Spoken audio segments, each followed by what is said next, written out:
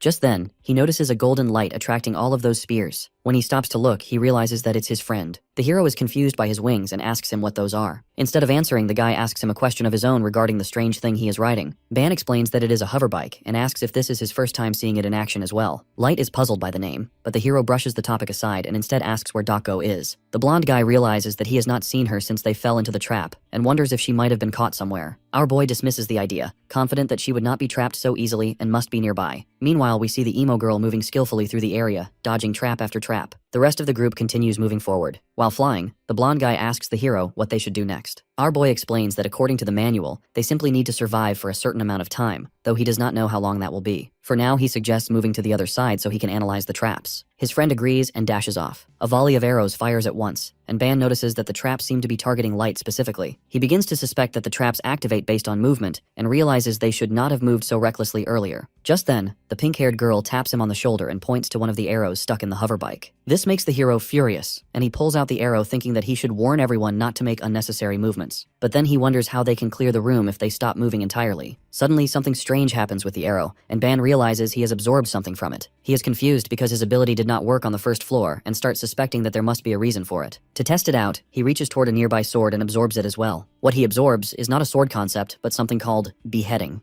The hero is puzzled, but then he remembers that sometimes an object's appearance differs from its true nature. While he is distracted, Ruchel suddenly points toward Light, who is being washed by a huge wave. With his entire body soaked in water, the blonde guy starts blaming himself for lowering his guard. It seems like something has been mixed in the water as he can feel his senses fading, and his vision is becoming blurry. Suddenly, more traps activate around him and begin targeting him directly. Realizing he will not be able to react, our boy rushes in on his bike. He sets the pink-haired down and apologizes in advance for what he is about to attempt, calling it a risky move. The girl agrees, but still asks him to stay strong because she knows how dangerous it is. As our boy rushes forward, he touches the water and realizes that what he absorbed is not water, but the concept of wave. He finally understands why earlier he absorbed the concept of beheading, rather than sword. The meaning of each trap depends on its purpose and context. The attacks aimed at his neck carried the concept of beheading, not just weaponry. The emo girl watches from above as he speeds toward the blonde guy, wondering what he is planning to do. Ban reflects that the concepts behind the traps change depending on how they are used. Since the attacks targeted his neck, they carried the essence of beheading. Now, countless weapons rush toward his friend at once. The hero tells him that he will handle it and pushes forward, trusting his evolving skill that allows him to see beyond appearances. His friend shouts when he notices him charging straight towards the incoming weapons. However, the hero is confident since he can see the intent behind every single weapon being shot out of the trap. He activates his technique, releasing energy and forming a circular field in front of the incoming weapons. Standing in the center, he absorbs and mixes their essence together, not needing to absorb everything completely but just enough to break their form. With a sudden shock, all the weapons shatter at once. A strong wind blows from the impact as everything disintegrates into the air. Ruchel catches some of the scattered particles in her hands and calls out happily as our boy lands safely. At the same time, his friend rushes over and checks if he is all right. Ban is relieved to see Light safe and admits the situation was extremely close. Noticing the glowing orb in his hands, the blonde guy questions what it. The hero mentions that he also isn't sure and guesses that it's probably all the weapons mixed together into one. This makes his friend wonder if he has awakened a new ability. Before our boy can answer, some more hidden traps get activated, catching them off guard. Just as they are about to get hit, the two girls arrive at incredible speed and destroy the incoming weapons in a single strike. After saving them, the emo girl warns that they'll get in serious trouble if they don't stop being careless. Still shocked from everything that just happened, the two of them thank the girls. Like always, the blonde guy and Dako start trash-talking each other while our boy watches from a distance. He thinks to himself that no matter what they say, they always come to help each other when things turn dangerous. To him, this proves their team works well together. The emo girl admits that she was waiting for the last moment to save them, so they are in her debt. Hearing this, Ban hopes that their sense of friendship isn't just an illusion. Soon, they are all teleported to room 4. The hero looks around and notes that the ceiling here is lower, at least meaning they will not have to worry about attacks coming from directly above. Suddenly, he fires his gun behind him and attacks a monster that appeared out of nowhere. He is surprised when he realizes the target is a spider. Light explains that it is a tower spider, a unique monster that can appear on any floor. Ban notices that his attacks have no effect on it at all, as the creature easily deflects everything. His friend adds that a tower spider's stats are randomized regardless of the floor, and his current weapon is not very effective against it. He suggests that Dako should step in now. The emo girl agrees, while our boy feels disappointed that such a strong monster has appeared so early. Seeing his reaction, the girl sighs, telling everyone to stay behind her and asks him to watch carefully. She demonstrates the exact technique he has been searching for, an energy blast. The girl fires directly at the spiders, and the attack wipes out most of them in a single strike. The hero is stunned, realizing the blast is even stronger than his bullets. After knocking out most of the spiders, she lets our boy deal the finishing blows. Ban is a bit confused at first, but she laughs and comments that there isn't a ruler more merciful than her. The hero laughs in surprise and asks his friends to cover him. As he moves forward, he reflects that Doko is not his leader, yet she is far more perceptive than he expected. The spiders advance toward him, and although he feels overwhelmed, he also feels grateful for everything he has learned so far. Light and Ruchel watch with concern as his hands tremble slightly after his attack. His blade fails to pierce the spider's tough body, and the creature leaps toward him in anger. Ban regains his balance and reminds himself that no matter how tough the enemy is, there are always multiple ways to defeat it. Using the same technique he learned earlier, he thrusts his sword into the spider's head. Even then, he realizes that simply slashing directly is not enough, especially with so many spiders around him. This makes him realize that he might have taken on more of a task than he can handle. Just then, something clicks in his hand, and he remembers the concept of chop that he absorbed in the previous room. Recognizing this as the perfect opportunity, he integrates that concept into his sword and prepares to test the compatibility. Suddenly, multiple system notifications appear informing him that the sword has evolved due to excellent compatibility. With this, our boy rushes forward at the spiders and swings his sword cleanly through one of them. His friends watch in shock as they witness him cutting one of the spiders in half. Even though Ban made a clean cut, he feels something weird with his sword and wonders if he went a bit too hard. Deciding to try again, he takes a fighting stance and begins cutting the spiders. The others recognize that he needs help and rush forward. Meanwhile, the emo girl watches all of this in silence and thinks to herself if he did something to his sword while fighting the spiders. A moment ago, he could not even touch the spiders yet. Now he seems to have no problem slicing through them. She is amazed at how capable he is, and how he continues refining his skill without relying purely on raw power. Most people who gain stronger weapons end up swinging them carelessly, but Ban shows no such flaw. Even if he has not fully reached the essence of his ability yet, she believes he will get there on his own. The girl feels she has no reason to interfere in his journey, yet at the same time, letting his potential go to waste would be a shame. After overcoming 3 great calamities in her own world, she managed to get the title of the greatest prodigy in the martial arts world. Seeing someone with talent that puts her past at shame makes her frustrated. At that moment, she decides that no matter what, she must make him her own. At that moment, our boy suddenly feels a chill run down his back and looks around cautiously. The blonde guy asks what happened, but the hero says it felt like an elite monster might be approaching. He then notices the emo girl standing nearby and wonders why she is not using her energy blast. She replies that he seems to be handling things just fine on his own. Hearing this, he jokes that if that is the case, maybe he does not need to share his special drink with her after all. As he runs off with the drink, Light receives an external message. The next moment, that same message appears on everyone's screen, which makes them confused. The message, apparently from the headmaster, instructs them to leave the tower immediately. The hero wonders what is going on and asks if the message is meant for all the students. Meanwhile, Dako complains that she didn't even get the chance to warm up and have that sweet drink. Suddenly, they all hear Ruchel screaming that something is coming. As the group turns to her in shock, they notice multiple red portals opening in front of them with spiders crawling out. Seeing this, they realize why the headmaster was telling them to leave. Light remembers hearing about a situation like this during their meeting with Professor Yumina. Their student IDs are also not working, which means that they are trapped in this room. As countless spider monsters charge towards them, the hero remembers when their professor talked about a situation inside the tower where they could actually die. It's called spatial irregularity, and it occurs when dimensional pirates are invading. In their meeting with the professor, she explained to them that in a situation like this, the rooms become irregular and unpredictable. Even though they can't die while exploring the tower regularly, it changes when such irregularities occur. All the rules inside the tower get twisted, and there are no safe zones. Moreover, the number of monsters and the difficulty of each room spikes unpredictably. This means that they can't assume they'll be completely safe inside the tower. Remembering all of this, our boy realizes just how dangerous their situation is. The group breaks through a nearby wall in order to enter a more open space. They don't know how many spiders they are going to face, which means that they couldn't hold out in a cramped space. As the pink-haired girl enters her berserk state, Dako notices that the spiders almost seem endless. Suddenly, a blue light flashes in front of the spiders as she launches an energy blast at them. Light follows with a series of sword slashes. Both of them keep attacking without pause and continue destroying spiders one after another. The emo girl has already taken down dozens of spiders, and Light is also exhausted from the constant fighting. Meanwhile, Ruchel's hair has turned more than half black, and she's speaking far less than before. If her hair turns completely black, it may lead to a nightmare scenario.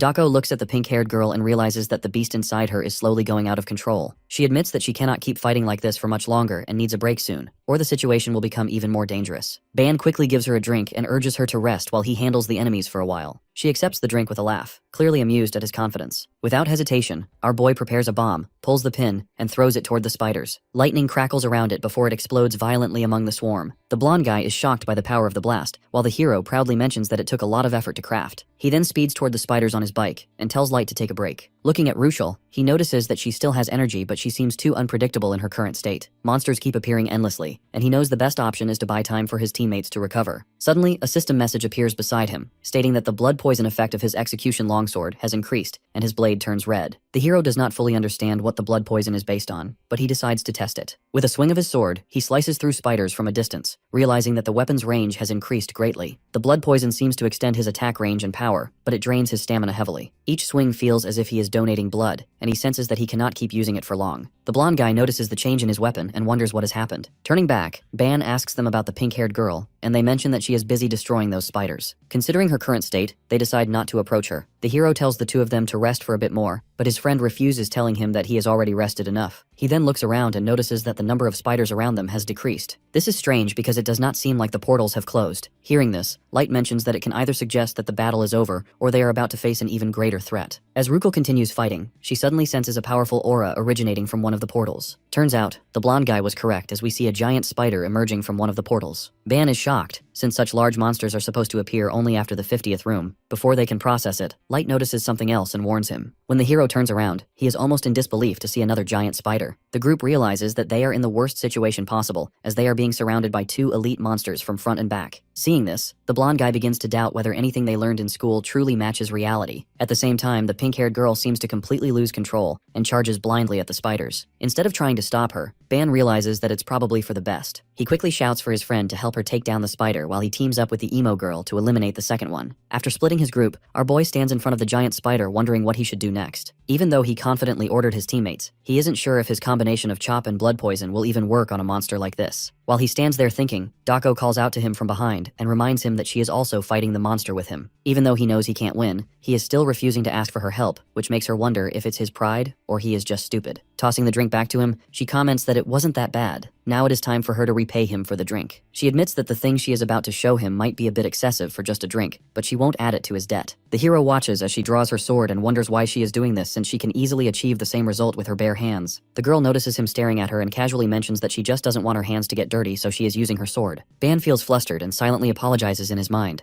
Dako then thinks that the hero lacks only one key move. She decides to show him a technique just once, believing that a single slash will be enough for him to find the answers he needs. As she tells him to watch carefully, our boy suddenly gets distracted by the sound of his friend screaming. He turns around to notice Ruchel attacking Light instead of the spider. It seems like her berserk form has completely taken over and she can no longer differentiate friends from foe. While the two of them are fighting, the giant spider suddenly releases its web. The pink-haired girl leaps away in time, causing Light to get entangled. Our boy watches as she starts fighting the spider once again and thinks to himself that everything is falling apart. At the same time, the emo girl calls him out and reminds him to focus on her technique. Ban explains that he was looking at the spider behind them, but she assures him that it's fine and swings her sword. With just a single strike, she manages to cut the giant spider in half. The hero recalls her swing and notices that it's just a simple movement swinging the sword upwards. However, in that movement, he managed to witness death that divides the world. System messages flood his vision, and his head begins to ache from the overload. He is left speechless after witnessing her skill. Simply observing her martial technique causes his inner core level to rise rapidly. The power he just saw reminds him of the moment when Ortima's force field once shattered in another battle, only this seems like an even more advanced version. It feels like a power that can slice through the concept of death itself. Ban wonders how someone can fuse such overwhelming will into a single sword strike. The clarity of what he has just witnessed both amazes and terrifies him. While he is lost in thought, the emo girl moves close to him and asks if he truly saw what she showed him. Standing so near makes him flustered, and he awkwardly tries to keep his composure. She hands him the core dropped by the elite monster she defeated, and tells him it is his reward, encouraging him to accept it without hesitation. The hero feels unsure about taking it since she was the one who defeated the monster, but she insists. Before he can respond properly, Light shouts from the web, telling them to stop flirting and help immediately. Turns out that the pink-haired girl has killed the giant spider, but she is still out of control. Ban realizes that his friend is in no state to handle her, and admits that he himself would be defeated instantly if he tried. In this situation, only the emo girl can stop her. Dako initially resists, claiming she has already done enough in this fight. However, the hero insists that the situation is abnormal and extremely dangerous. If anyone dies here, they don't know what will happen to them. She notices the spider still moving nearby and finally agrees to step in. In exchange, she asks Ban to finish off the spider beneath Ruchel's feet. Before our boy can agree, She uses her ability to provoke the girl, asking her to come down. It works well, and the pink-haired girl pounces at her like a wild animal. Still, the emo girl manages to dodge her attack and continues mocking her. As the fight continues, it becomes clear that Dako holds the advantage despite the pink-haired girl being in her berserk form. She even tells the girl to stop attacking blindly and encourages her to keep fighting without losing consciousness. Watching this, Ban is astonished at how effortlessly she is controlling a beast, almost as if she is enjoying the challenge. Noticing him standing there, she reminds him that it's not the time to be distracted. The hero acknowledges it, but he's not sure if he can handle the giant spider on his own. Dako tells him that he just needs to repeat what she did to the other spider. This makes our boy even more worried, since she is expecting too much from him. Just then, the weakened spider suddenly lashes out at him with one of its legs. Ban barely avoids the attack and realizes that even though the creature is near death, it is still attacking him. He wonders if the spider really thinks it can defeat him. Deciding not to hesitate any longer, our boy prepares to strike back. He calls out to Eve, and chains begin to emerge from different portals. They wrap around the giant spider's legs one by one until the creature is completely restrained and unable to move. Light watches in shock, realizing that the spider has been fully bound. The emo girl turns back after hearing him, while Ban quickly rushes forward to attack the trapped monster. Even though the spider is restrained, it still lashes out with its legs, trying to strike him. Our boy skillfully dodges each attack and moves closer, thinking that since Eve has already held the creature in place, fighting it should now be easier. He decides to enhance his blade by adding slash and poison effects before closing in on a spot where he can land a decisive cut. After getting closer, the hero strikes near the spider's mouth, and the creature screams in pain. However, it doesn't seem like it was enough to kill the giant spider. The emo girl realizes that the attack was too shallow since he needs to split off the spider's head in order to kill it. Our boy begins to wonder why his slash was so short. Suddenly, he realizes that the blood poison in his sword didn't activate. He understands that using multiple abilities at the same time has reduced their effectiveness, something he has never tried before. As he processes this, the spider breaks through the chains and attacks the spot where he stands. His friends watch in worry as the entire area gets filled with dust. However, once it clears, Ban is revealed to have deflected the blow with his sword. He collapses to one knee, gripping his arm and breathing heavily. In that instant, he felt as if time had slowed down, giving him just enough awareness to redirect the attack's angle. Had he taken it head-on, both his sword and his limbs would have shattered. Still, he wonders how he sensed the timing so perfectly. It felt as though, for a brief moment, everything around him slowed down. This makes him question if he really absorbed the concept from Dako's technique earlier. Suddenly, a system message appears, informing him that while deflecting the enemy's attack, he has realized and mastered the concept of flow, raising its depth to level 5. The hero understands that the emo girl's strike helped him awaken a new martial awareness he did not know he possessed. Even if he cannot replicate her exact technique, he now knows what to do. With this, our boy prepares to face the spider again and invites it to attack. The blonde guy watches this and realizes that Ban is basically parrying every single attack. It's a technique that allows a person to deflect or redirect an enemy's attack to create an opening. In real combat, such a technique is extremely dangerous and difficult to use, yet the hero managed it despite claiming he had never even used a sword before. Moving forward while deflecting every blow, our boy focuses on redirecting frontal attacks and altering the direction of strikes from the sides. Gradually, he grows more confident and starts seeing every single attack one by one. Meanwhile, the pink-haired girl charges at Dako, but none of her attacks can touch her. She sidesteps calmly, causing her to stumble. Watching the hero fight, she realizes that her earlier strike helped him awaken something deeper. The martial art of controlling flow exists in her world too, though very few master it. Redirecting an opponent's attack at the very last microsecond requires extreme reaction speed and focus. It also carries too much risk and effort, so most people try going for easier techniques. Even someone like her who has practiced this very technique thoroughly, it's an entirely new perspective. This makes the emo girl wonder if this trick was always so profound, even though she thought it was basic. While she is busy admiring our boy, the pink-haired girl starts to come back to her senses. Dako turns back to her and thanks her for pointing out her unsightly side. Still, she knows that the hero won't simply by redirecting all the attacks. To win, he must go further and turn the enemy's force into his own counterattack. If he can redirect the spider's strength and combine it with his own, he can deliver a decisive blow. Acting on this understanding, Ban rotates with the incoming attack and channels the spider's power into his strike. His blade lands a massive cut across the spider's head, splitting it in half. Both of his friends are shocked to realize that he has actually managed to pull it off. With this attack, the giant spider finally goes down and dies. Exhausted, our boy sits down as system messages flood in, granting him concepts and rewards for defeating the monster. His internal core level rises, and he can hardly believe he has done it. As his stats increase, he senses that a major change is occurring in the internal code. His friend then calls out to him asking if he is done with the spider since he also needs some help.